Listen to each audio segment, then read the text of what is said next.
libros Poeta del Mar, libro de poesía, de memoria, El placer de leer y El frágil recuerdo, que son narraciones, y Retazos de naturaleza, que también es poesía.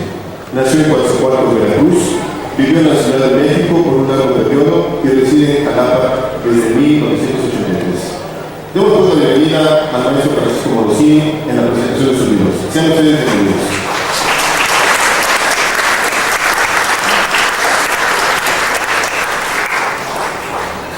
Muy buenas tardes. Agradezco la presencia de todos ustedes en la presentación de estos dos libros, El frágil recuerdo y El retraso de la naturaleza.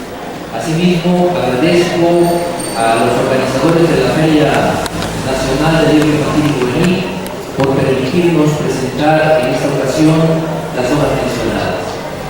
También agradezco a mis amigos Miguel Valera, Carlos Juan Islas y Carlos Valle el honor que me hacen al presentar estos dos libros. En primer lugar, vamos a escuchar a mi amigo Carlos Valle con su intervención.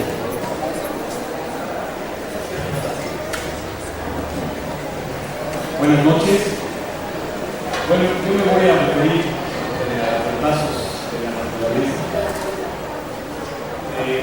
El segundo libro de Francisco Morosini, editado por la Escuela de Escritores de Veracruz este año, Retazos de Naturaleza, nos lleva a navegar en dos planos que le son propios y característicos en su obra literaria: la sorpresa y la aventura. Digo esto porque la lectura de estas décimas está muy bien acompañada por una edición extraordinaria y por las ilustraciones de Leticia Parrado. Aspectos más que suficientes para pasar un rato de deleite y reflexión que pocas veces sucede. Se lee rápido y se va a repetir. Creo que pertenecemos a una generación que fue actora y testigo de numerosos cambios y urgencias. Son décadas frenéticas en los movimientos políticos, artísticos y sociales. Espero que para bien. El factor medio ambiente, la protección a la naturaleza, es hoy, por lo menos en nuestro país, no solo una toma de conciencia, sino una actitud. Basta ver a los niños y lo que hacen y dicen por cuidar su entorno y su mundo. Porque a pesar de tantos tropiezos, y aun cuando son pocas las luces que se aprecian en el horizonte, centelleantes y difusas como las de un barco que pone mal tiempo, siempre se espera arribar a buen puerto. Y una de estas luces, topar con un texto como este, que le importa belleza a cada paso. Pero también hay que advertir, parece que estos tiempos globales contemporáneos de concentrar y a veces devastar nos han llevado en no pocas ocasiones a una indiferencia sin par ante una realidad que parece intransformable. Y no digamos en lo inmediato, se potencia más en lo que nos parece ajeno y lejano, aunque esto, lo sabemos, no sea así. En este frenesí de mercancías y mercados, en donde todo se vende, solemos olvidar algo que sí nos pertenece y nos compete en absoluto, lo que nos rodea y de lo que somos parte, la naturaleza. Morosini nos invita a asomarnos a los escarpados muros, a suspirar con el viento, a maravillarnos de los truenos, la lluvia y el sol, a embarrecernos con el búho, a aceptar el reptil, reírnos con el chimpancé o el oso puercoespín que no se deja de nadie, al insecto escurridizo y trepado. Y nos sumergimos en el mar con el delfín, a topar de repente a la ballena azul, sin orden, sin salvavidas, sin miedo. A la vez que corre de letras encontramos unas llaves, lo único que deja Morosini. Seguimos solos por la vista, el pensamiento y el tacto. Nos indica el acceso, pero nos deja caminar con libertad, retornar o avanzar a descubrir la naturaleza, más bien el arte de la naturaleza. Por eso agradezco la posibilidad de estar aquí con alguien siempre dispuesto a exponerse, a recibir las críticas, a escuchar y a comprender. El barco de su memoria y de su sensibilidad nos deja, pues, en este puerto una carga en verdad valiosa, retazos de la naturaleza, se lo recomiendo. Muchas gracias.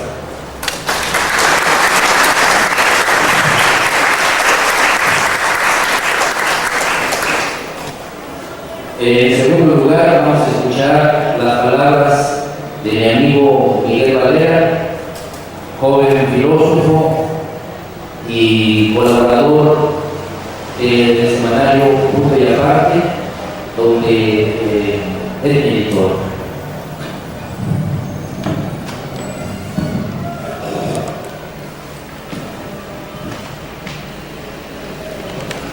Buenas tardes. Reafirmo nuevamente con estas palabras, con este texto, lo que sigo creyendo después de la lectura de El Frágil Recuerdo. Me detengo primero en el nombre. En El Frágil Recuerdo noto en primer lugar una marcada y consciente contradicción existencio-literaria de parte de Francisco Morosini. Porque si bien toda vivencia es frágil, etérea y volátil, y se esperaría que los recuerdos también lo fueran, y muchos lo son, sin embargo hay recuerdos que se vuelven como líneas existenciales conductoras, puntos de referencia obligados en nuestra identidad, y todos los recuerdos se remolinan necesarios cuando el ocaso se aferra a la frente de nuestras vidas. Una muestra de la trascendencia de las vivencias que graban nuestra memoria y que conducen son las imágenes que Paco Morosini nos trae en su relato Dos poemas del Frágil Recuerdo. Su encuentro con Rubén Bonifaz Nuño, a quien por cierto hace 2 años en ese mismo salón se le rindió un homenaje, y al poeta León Felipe, en los domingos de su infancia en el bosque de Chapultepec. Dice Morosini: domingos inolvidables aquellos cuando salía del parque de Chapultepec después de haber escuchado aquel torrente de bellas palabras. Parecía que caminaba sobre las nubes, nada me interesaba, nada tenía importancia para mí, ni los versos retumbaban en mi mente, y quería que esos momentos se eternizaran, que no se me fueran a escapar, que quedaran bien impresos en lo profundo de mi corazón, y ahora que los pongo en el papel, creo que así ha sido. 2. Me detengo en las palabras presencia-ausencia. El Frágil Recuerdo es la presencia de ausencias existenciales, vivencias que, aunque parezca tautológico, están presentes en su alma, que se derrama al cristalizarlas en esta obra narrativa. Las ausencias, y esto todos lo sabemos, tienen muchas connotaciones. Algunas, las que fueron intensas y agradables, las guardamos en el cajón donde tenemos el corazón. Otras, las desagradables, las mantenemos lejanas, en los recovecos del olvido. Porque así como hay presencias que matan, también hay ausencias que nos llenan de dolor. Cito, por ejemplo, un caso, el ejemplo de Mario, un chico de la ciudad que en el relato Fábrica de Sueños llevó a Paco Morosini al mágico mundo de la cinematografía. Este relato es muy peculiar. Recorrimos las salas. Cuando terminamos fuimos a la librería y compré un disco de 45 revoluciones por minuto con 2 canciones de César Costa, nuestro Poland de Guarachas. De ahí nos fuimos directo a mi casa para escuchar el disco. Mi mamá preparó unas quesadillas y agua de limón. Mami se retiró y quedamos al día siguiente y íbamos a la cine club de periodistas porque estaban ofreciendo un ciclo de Charles Chaplin y pasarían precisamente El Vagabundo. Chaplin nos mataba de la risa. Pero Mario inmediatamente encontraba los aspectos de crítica social en cada una de sus películas, como cuando vimos Tiempos Modernos. Este mismo relato termina con dramatismo por la ausencia ya en ese momento del entrañable amigo del cine. Ya son varias veces las que me confundo, pero ninguno de los tipos con los que me he topado era Mario. A mi amigo se lo tragó la tierra o una lucha que en esta época no entendí, pero a mí me quedó un gran hueco en el pecho. Las ausencias, pues, nos envuelven porque los hechos vividos los impregnamos de emociones y sentimientos. El Frágil Recuerdo es eso, la proyección, como en una pantalla de cine, de las vivencias de un hombre con profunda sensibilidad existencial, artística y literaria. En el frágil recuerdo, Morosini hace un ejercicio de ese sentido interno que llamamos memoria. Ahí reproduce y conserva las imágenes del pasado y habla respecto a su abuelo, respecto a su padre, a su madre, a su esposa, y transita por proyecta muchas de las vivencias que le han marcado su vida. La fresca, ágil, emotiva y descriptiva narrativa de Paco Morosini pasa por un mar de imágenes, olores y sabores. Cito algunas. Se tomó su helado de nuez, acompañado de unas pastas doraditas que le trajeron a la memoria las mazapines que preparaba la abuela de Cayuca, en la estilográfica. Se perdería de las tortillas de coyote de la tía Nacha, de los tamales de norte de Beatriz, del chocolate caliente de la tía Minerva, de las maravillosas ravioles de la tía Justa, y no se fumaría el anhelado cigarrillo en las profundidades de la milpa y al lado de una mata de cacao, también de la estilográfica. Me sentaba en sus piernas y hacía que mi cabeza descansara sobre su pecho.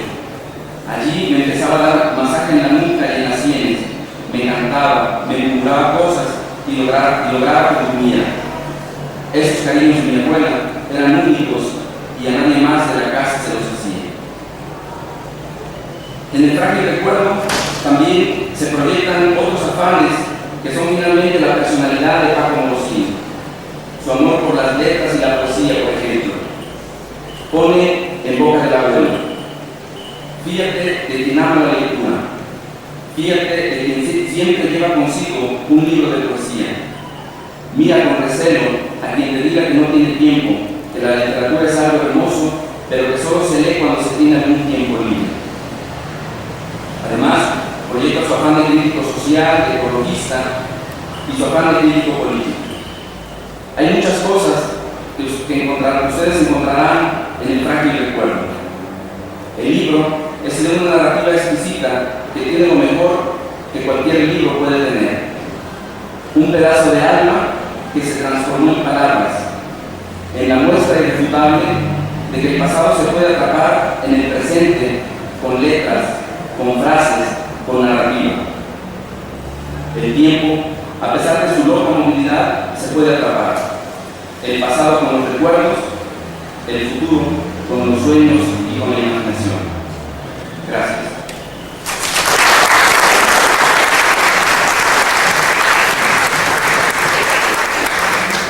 Gracias, Miguel. Muchísimas gracias por tus palabras.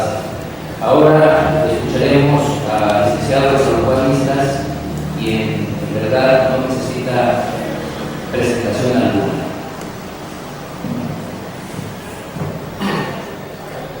Señoras, señores,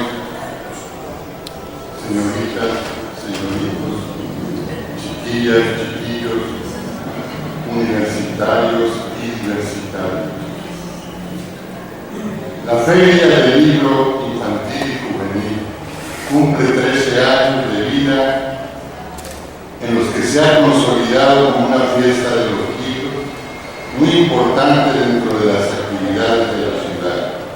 Año con año mejoran sus actividades, nos ofrecen nuevas y variadas cosas y su público es cada vez mayor, entre los 50 y los 80.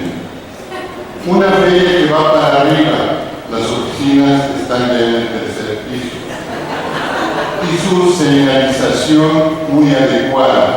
Todas las rutas de evacuación conducen a los sanitarios y su olor revive nuestra época de preparatorianos. No ha cambiado, sigue siendo el mismo. Oler de recordar también. Por tanto y más, felicitamos a los encargados y a las encargadas. En primer lugar, la fuerza de la costumbre. Cordialmente a una para todos y a todas para una. Agradezco al maestro Morosini su confiada invitación al bautizo de su nuevo libro, a pesar de que sabe que no soy un crítico avesado, aunque sí besado cuando se puede. Conozco el camino, pero no sé manejar el automóvil. Mientras encuentro dónde estacionarme, no ceso de darle vueltas a las hojas y a los retazos de la naturaleza para hablar con la poesía poesía? Dices, mientras clavas en mi pupila tu pupila azul, ¿qué es poesía? Y tú me lo preguntas, poesía no soy yo. Gustavo Adolfo Hitler. Si lo breve es bueno, es dos veces bueno. Y retazos de naturaleza cumple con largueza o con corteza, tal vez sería mejor decir, con este postulado. El libro reúne 49 textos que constituyen un gotero decimal de poesía ecológica en su mayor parte, que nos convida a disfrutar el buen decir de Francisco Morosini. Y ya entre los retazos escogí al azar de su poemario el gallo, el sol, la luna, el camello, el árbol, el alacrán y lotería. Pero vamos a saciar la sed iniciando el libro con el agua antes que la desmunicipalice.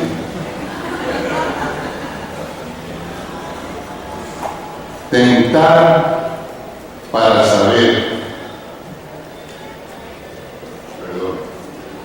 Era apenas un chorrito que brotaba de repente. Este no se hacía grandote ni se hacía chiquito. Una pequeñita fuente dando un ligero saltito, paso a paso y un pasito, y se derrumba de frente al caer en un torrente que construye nueva vida. Su mágica voz no olvida y al mar se entrega paciente. Nuestras vidas son los ríos que van a dar a la mar, y diciendo agua va el autor con sencilla emoción, inicia la cacería. El búho tiene ojos nocturnales y su cabeza da vuelta. Con su mirada resuelta, sus presas son especiales. Pequeñitos animales, ratones y lagartijas, que con sus garras prolijas jamás las deja escapar. Cazador tan ejemplar, no procede lo correcto. El búho simboliza entre nuestra fauna la sabiduría, el desvelo creador y criador, por supuesto. Refleja la noche en el antifaz de sus redondas garras. El borriquito era una bolita blanca, un trocito de peluche, hasta imaginé un estuche y una sonrisita franca. Y como la nieve es blanca, blanca le puse al momento, no fuera a ser que al intento otro nombre le inventara. Mas mi prisa fue muy cara, era Machito, el jumento. Tentar para saber, y valga la ocasión para decir que el borreguito tiene posibilidades en el partido exoficial, donde ya se admiten las unas de las unas y de los otros, para no descuidar en las próximas elecciones ningún flanco y menos la retaguardia. Con eso de que se busca crear un partido de avanzada, renovado, donde haya juventud y moda, si vamos un poco más lejos, hasta en Rusia el presidente es Putin. El camaleón es señor del camuflaje para sentirse seguro. Si se encuentra ya en lo oscuro, por cierto, cambia de traje. Y si acaso va de viaje, conserva un amplio surtido. No vaya a ser que un descuido lo convierta en alimento, en simple y vulgar sustento, camuflaje sin sentido. Su descendencia política tiene que ver con el tiempo del cambio, de color o de chaqueta, que para el caso es lo mismo, buscando oportunidades para proseguir del presupuestífero y alejarse de vivir en el error como el tlacuache. El camello es apreciado en Oriente, se mueve con gran cadencia, su colosal experiencia lo vuelve muy eficiente, es ágil e inteligente, usarlo es siempre un acierto, pues pues resulta un gran experto en las candentes arenas, no sufre de sed ni penas, es el barco del desierto.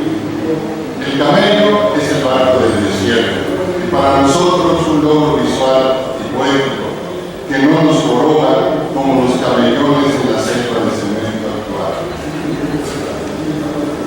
El castor, este pequeño ingeniero con los dientes tan filosos, no le teme ni a los osos, ni se congela en enero. Es sabio y también fiero, constructor de 1000 represas, deja sus huellas impresas en gran multitud de ríos y a pesar de tiempos fríos se alimenta de corteza. Un animal envidiable, no se congela en enero a pesar de los recortes y los despidos. Damos gracias a Dios que no sea el emblema de los agentes de tránsito, con las vueltas que da el mundo, el cojuyo, insecto de pura luz, en las noches yo te veo, a veces con tu luz leo y recuerdo a Veracruz, porque percibía tras luz tu cuerpo oblongo, alargado, con manchas a cada lado y tus ganas de volar, porque te han vuelto a atrapar y estás azul a su lado. ¿Qué más daríamos los que vivimos en Atenas por enfocar cojullos para poder leer al amparo de su luz? Pues nada nos ampara cada 2 meses cuando recibimos el aviso de la Comisión Federal de Electricidad y nos damos de toques. El delfín, trepado en una gran roca, te diviso allá en Loreto. Me agrada ver los reflejos de tus ojos en la popa. Junto al buque se coloca otro delfín tan gracioso, hace cabriolas gozoso, hasta parece que ríe, y sin que el rumbo extravíe, salta, pues se sabe hermoso. Su casa es el mar, no cerca del mar, y aprovechando la roca en que está trepado, salta, hace cabriolas, y hasta parece que se extravía al brincar sobre las aguas agitadas. Se sabe protegido y no le importa que le hagan horas. El gallo es algo del gallinero y también despertador. Cuando se duerme el señor, también se duerme el granjero.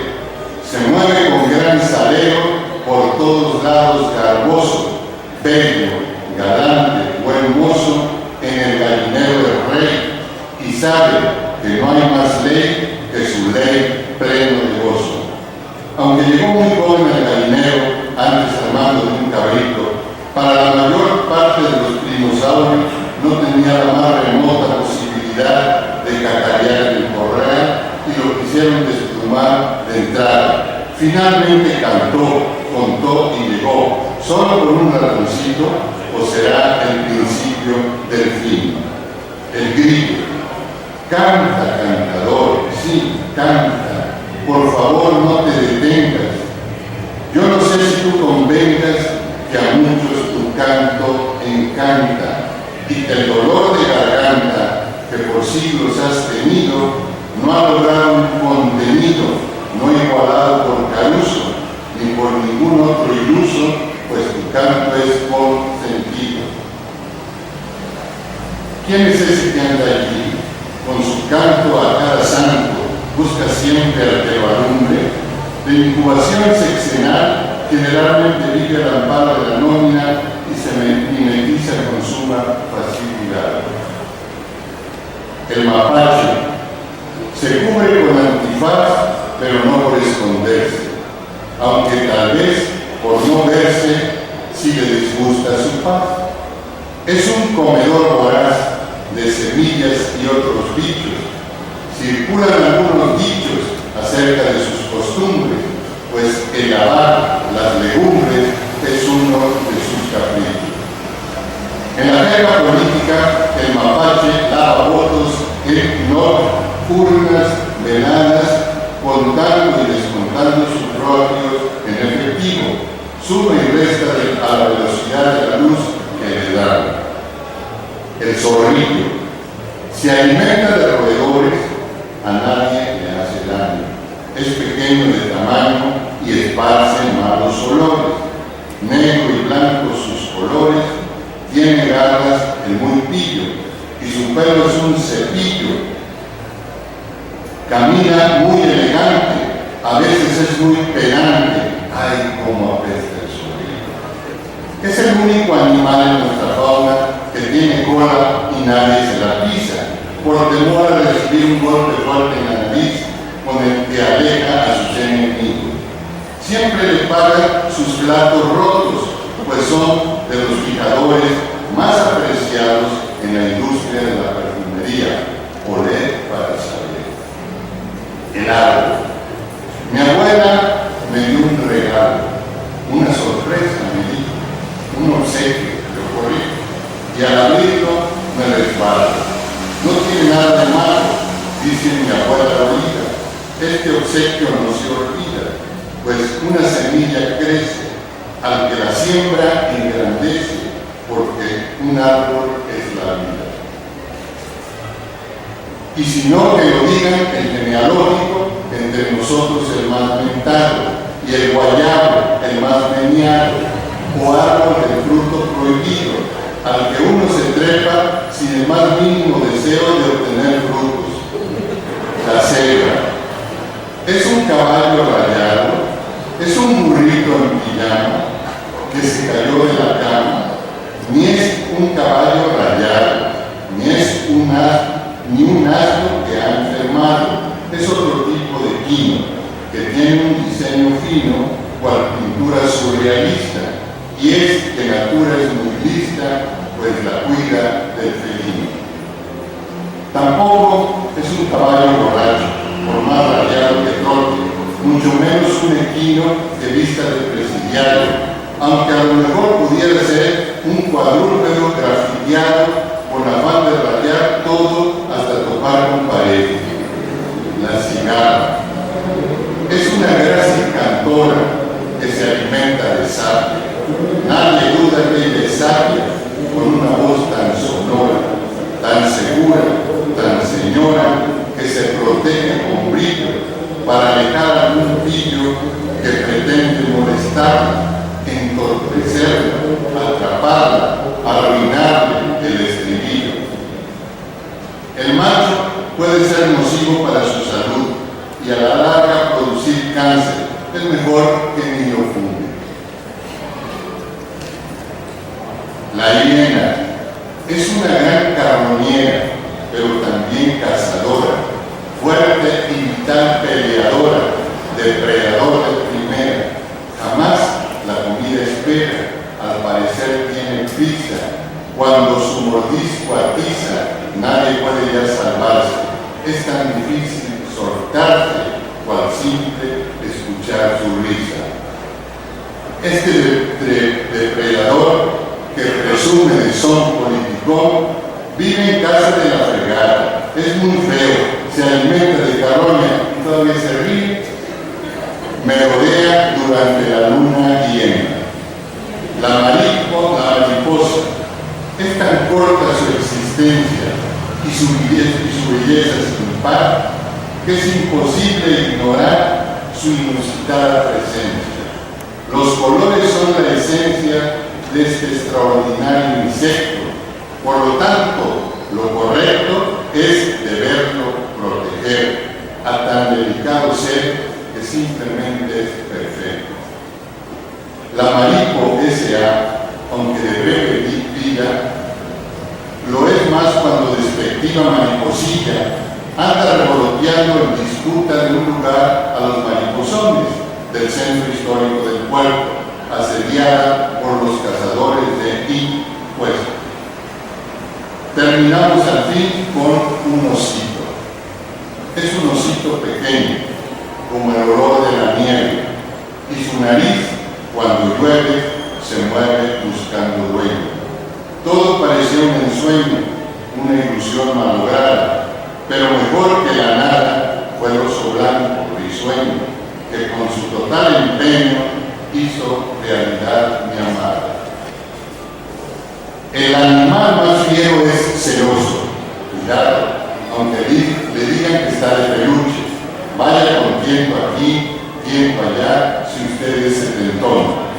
muchas gracias por su impaciencia compartida.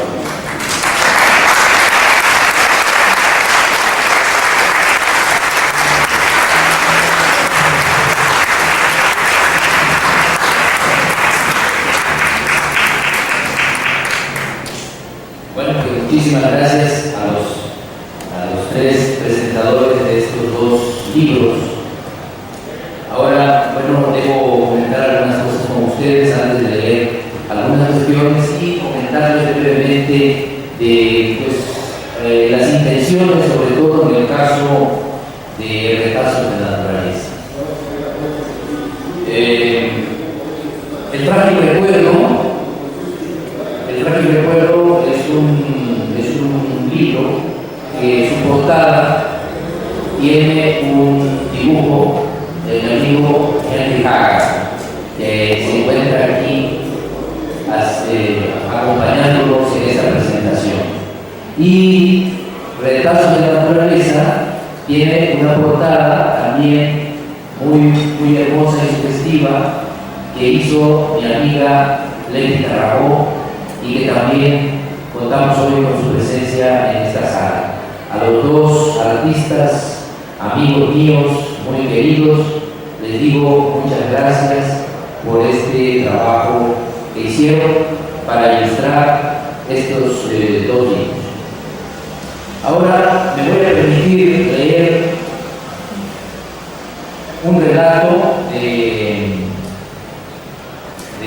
Frágil Recuerdo, y posteriormente pasaré a comentar algunas cosas de Retazos de Naturaleza. Voy a leerles a ustedes un relato que se llama Un sueño de Antonio Tabucchi. Antonio Tabucchi, ustedes lo saben, es un autor italiano, es uno de los, creo que de los mejores escritores de la actualidad en Italia. Y tiene un libro que se llama precisamente Sueños de Sueños. Tabucchi hace un juego escribiendo lo que él supone que algunos grandes hombres de la historia soñaron en un momento determinado. Por ejemplo, habla de Ícaro, del sueño de Ícaro. Habla del sueño, por ejemplo, de François Villon, y así de algunos otros escritores, pintores, escultores, etc. hace este juego, pues, onírico. Yo entonces, tomando como referencia a Sueños de Sueños, escribí este relato que se llama Un sueño de Antonio Tabucchi. Este relato está dedicado al maestro Sergio Pintor. La noche del 30 de noviembre de 1985, Antonio Tabucchi, el más brillante escritor italiano de su generación, tuvo un sueño. Soñó que se encontraba cómodamente sentado en el sillón de peluquero del señor Manassés, a quien le preguntó si ese día no había visto a Fernando Pessoa, ya que venía desde Roma con la única intención de conversar con el poeta, porque en la lectura de algunos de los poemas de Álvaro de Campos descubrió que éste manifestaba alguna tendencia homosexual y quería confirmar su aseveración. El señor Manassés, que conocía muy bien a Pessoa, pues fue su barbero durante 15 años, le comentó que era posible que a esas horas Fernando Pessoa estuviese en la oficina de importación y exportación, propiedad del señor Carlos Eugenio Moitino de Almeida, donde se desempeñaba como escritor y traductor de cartas comerciales. Una vez que el señor Manassés lo terminó de afeitar, Antonio Tabucchi salió de la barbería y en la misma esquina de la Rúa Coelho de Rocha tomó un taxi y le pidió al conductor que lo llevase directamente a la zona de muelles donde estaba instalada la oficina del señor Montino de Almeida. Subió las escaleras de 2 en 2, pues solo estar frente al gran poeta portugués le causaba una emoción indescriptible. Ni siquiera se detuvo a tocar la puerta. Tomó el picaporte y, como viera que no tenía seguro, penetró decidido a la oficina. Ya en el interior, de un solo vistazo, pudo observar que el escritorio, que seguramente sería el de Pessoa, estaba vacío. Pensó que podían suceder dos cosas: que Pessoa estuviera en el despacho del señor Moutinho de Almeida, o bien que a esas horas ya hubiera abandonado la oficina. Esto último no se le antojaba muy sensato, porque Fernando Pessoa era sumamente riguroso con sus compromisos y sabía que, excepto por una causa de fuerza mayor, podría dejar de asistir a sus labores o abandonar su lugar de trabajo. Asimismo, se percató que a los escritorios del que detuvo sería el del poeta estaba una señorita, la única en toda la oficina, e inmediatamente sacó en conclusión que ella sería Ofelia Queiroz, la amada de Fernando Pessoa, el único amor del poeta, la siempre anhelada pero jamás desposada. Antonio Tabucchi recordó que en alguna ocasión Fernando Pessoa se refirió a ese fallido compromiso como el resultado de la intromisión de uno de sus heterónimos, Álvaro de Campos, que no vio con buenos ojos la relación entre una joven emancipada como Ofelia con un hombre de la edad de Fernando Pessoa. El matrimonio, según Álvaro de Campos, habría sido un error. Todo ese caudal de pensamientos y de sentimientos solo ocuparon unos segundos a Antonio Tabucchi, que se acercó al escritorio de la mecanógrafa Ofelia Queiroz a fin de inquirir sobre el poeta. Ofelia levantó la vista del teclado de su máquina. Tabucchi creyó percibir que los ojos de Ofelia estaban a punto de transformarse en lágrimas cuando oyó que le mencionaban el nombre de Fernando Pessoa. Instintivamente tomó su bolso y de él extrajo un pañuelo como previniéndose. Antonio Tabucchi observó que Ofelia hizo un gran esfuerzo para articular las palabras, pero al fin le dijo que el señor Pessoa no estaría más en la oficina. Solo eso pudo decir, porque casi dando un salto abandonó su sitio, dejando a Antonio Tabucchi sumido en un mar de especulaciones. Ninguno de los presentes en la oficina pareció darse cuenta de la presencia de Antonio Tabucchi, y menos aún de la conversación sostenida con Ofelia Queiroz. Tabucchi abandonó la oficina, pero ahora se hallaba más desconcertada. Vio su reloj y dedujo que quizá podía encontrar a Fernando Pessoa en el restaurante, y hacia allá se dirigió. Solo las dos mesas del fondo estaban ocupadas por parroquianos, aunque ninguno de ellos era el poeta. Así que Antonio Tabucchi decidió sentarse en una de las mesas con vista hacia el exterior por si acaso pasaba Pessoa, y no se animaba a entrar. Entonces él podía llamar su atención desde la posición que ocupaba. Antonio Tabucchi sintió un poco de hambre. Cuando se acercó el mesero, recordó que Fernando Pessoa le hacía honores al caldo verde y a los callos al estilo de Oporto, así que se animó a pedirlos. También ordenó media botella de vino rojo. Antonio Tabucchi le puso fin a las viandas ordenadas, pero de Fernando Pessoa ni sus luces. Tomó un taxi y, sin saber por qué, le ordenó al chofer que lo llevara directamente a la clínica de San Luis los Franceses. Una vez en la clínica, se dirigió a la recepción y preguntó por el señor Fernando Pessoa. Nadie supo darle respuesta, a pesar de que buscaron en los registros. Ya daba la media vuelta con miras a retirarse, cuando hasta él llegó un venerable anciano, con una enorme barba blanca y ataviado con una túnica romana, blanca también, que le llegaba hasta los pies. De manera suave, le preguntó si buscaba al poeta Fernando Pessoa, el insigne poeta portugués. Antonio Tabucchi asintió. Le dijo que era muy importante para él conversar con Fernando Pessoa, que era su más grande y sincero admirador, que conocía no solo la obra de él, sino también la de Alberto Caello, la de Ricardo Reis y la de Álvaro de Campos, que asimismo tenía noticias de Coelho Pacheco, de Bernardo Soares y de Antonio Mora. Cuando oyó este último nombre, el venerable anciano abrió los ojos sorprendido. Entonces lo tomó del brazo, le condujo hacia la salida y ya en la calle lo puso en un taxi. Le dio instrucciones al conductor y se despidió de Antonio Tabucchi con una señal esotérica. El taxi, según recuerda Antonio Tabucchi, no se parecía a los que comúnmente recorren las calles de Lisboa. No supo cuánto tiempo estuvo dentro del automóvil, pero de pronto le pareció que despertaba de un sueño profundísimo porque se encontró en medio de un cementerio. Frente a él estaba una tumba que en la lápida tenía un nombre: Fernando Pessoa, 1935. En ese instante, Antonio Tabucchi despertó de su sueño. De inmediato recordó que ese día, precisamente, se conmemoraban 50 años de la muerte del poeta.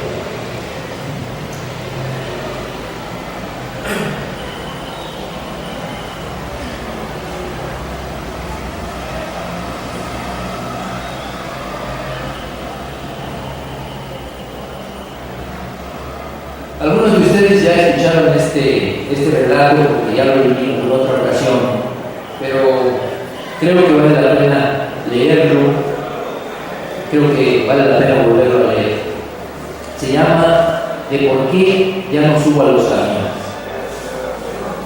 Estoy parado exactamente detrás de un camión de servicio urbano, un autobús atestado de gente.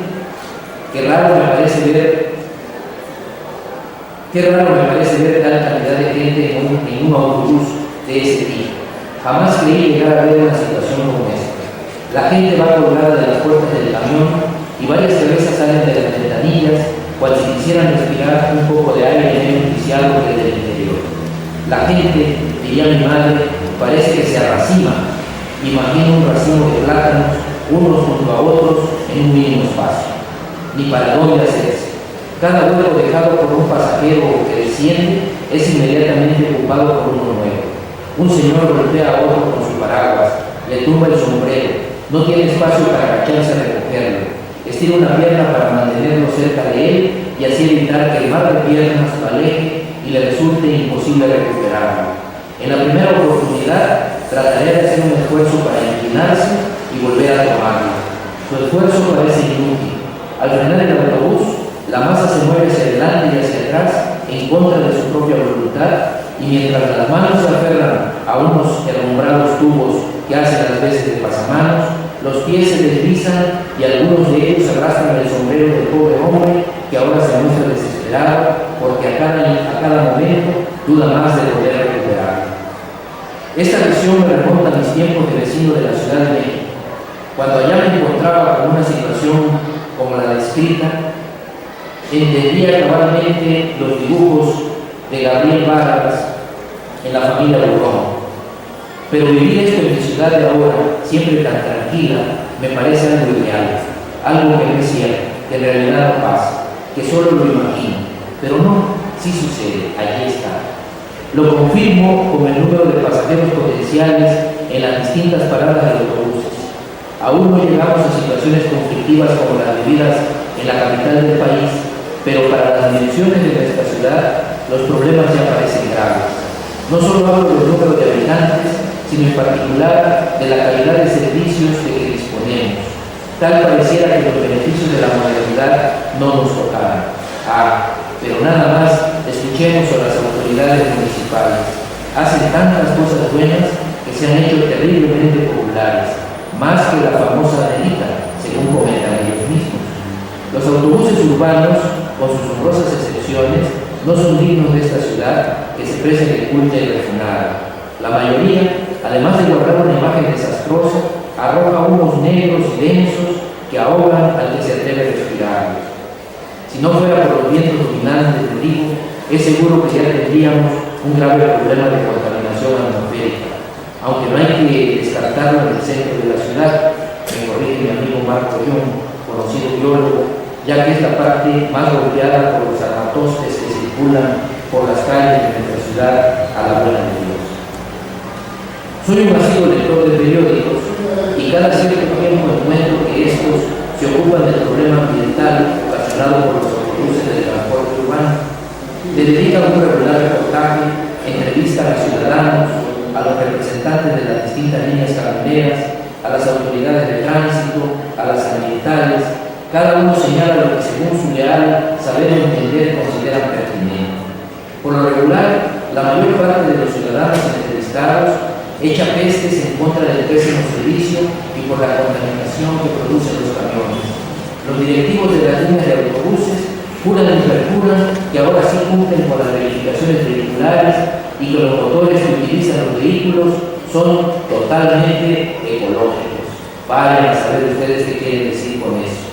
que han gastado millones de pesos en las nuevas adaptaciones y que para ser justos necesitan que se les autorice elevar el precio del boleto. Por su parte, las autoridades señalan que hacen su mejor esfuerzo, que están conscientes del problema. Las de tránsito veladamente le echan la culpa a las autoridades ambientales y estas a las de tránsito. Lo único verdadero es que las dos hacen bastante poco y es probable que las de tránsito sean las solapadoras del voraz pulpo camionero. Siempre asumí que la parte más consciente del problema era la gente común, la de a pie, la que acostumbra usar el transporte colectivo, en particular porque desde mi punto de vista es la más afectada por el mal servicio y por la contaminación. ¿Quién no ha estado en una parada de autobuses? No pocos de estos vejestorios traen el escape hacia el suelo en vez de ubicarlo en la parte superior del vehículo. Así que a cada arrancón, los pobres viandantes con los que esperan abordar el camión se soplan varios kilogramos de hidrocarburos y de partículas suspendidas.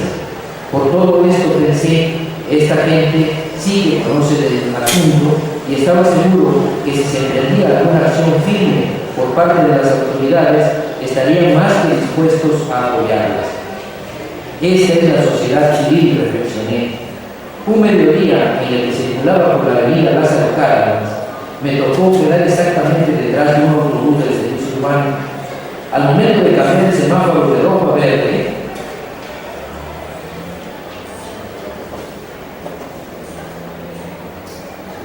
el camión arrancó y dejó tras de sí una nube de humo de tal intensidad que prácticamente quedó envuelto el propio autobús en dicha nube.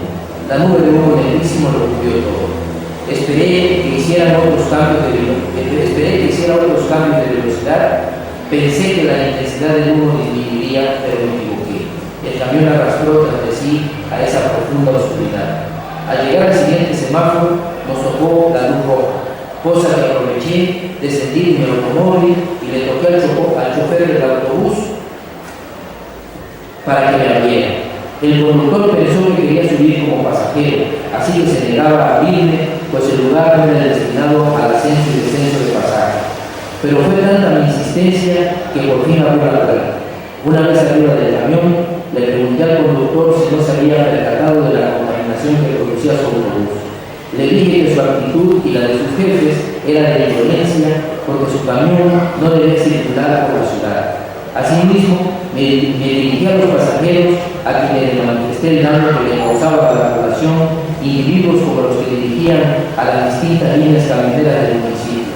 Los urgí a integrar un frente ciudadano que exigiera un mejor servicio para los usuarios y que se manifestara con una estricta aplicación del reglamento de tránsito, así como de la ley ecológica. La gente no daba crédito a mis palabras. La mayoría se quedó atónita, estaban asombrados. Yo le dije, parece que sí entienden lo que les digo. Cuando empezaron a salir de su sorpresa, me empezaron a apoyar. Saquen al loco, échenlo del camión, me encuentren al marihuano. Si detienen a los autobuses, ¿en qué vamos a transportarnos? Tú porque tienes coche, maldito loco, agárrenlo y rápenlo para que aprenda. El chofer se moría de la risa, pero no perdía el tiempo. A empellones me llevó hasta la puerta, donde un grupo de enfurecidos pasajeros por poco me golpean. Me salvó una cáscara de plátano que pisé y el resbalón me dejó sentado en el primer escalón del autobús y a salvo de la curva. De reojo vi cómo una señora metía mano a su bolsa de mandado y sacaba un jitomate que estrelló en mi cabeza. Todavía estoy en contra de los camiones del servicio urbano que arrojan humo como si quemaran madera por combustible, pero ya no he subido a ninguno de ellos a tratar de hacer conciencia entre los pasajeros. Bueno, pues como me pasa aquí un papelito que dice que es tiempo de terminar, pues vamos a terminar, ¿no? Muchísimas gracias, espero que hayan pasado un rato agradable. Ya no puedo comentarles más. Solo brevemente comentarles que este libro de Retazos de Naturaleza pues está pensado para los niños y tiene pues algunas cosas que considero instructivas. Por ejemplo, en el caso de la décima de la cebra que leyó el licenciado Carlos Juan, con respecto a que los felinos Ustedes conocen el dibujo de la cebra y uno pensaría que serían fácil presa de los leones o de otros animales, porque en realidad son muy llamativos. Pero lo que sucede es que la naturaleza es tan sabia que la diseñó así, porque se confunde, la cebra se confunde con la vegetación, porque los felinos, los leones, los tigres, ven en blanco y negro. Entonces, no sufren pues el ataque de estos animales. Vean ustedes pues cómo sí, la naturaleza es sabia. Muchísimas gracias por su presencia.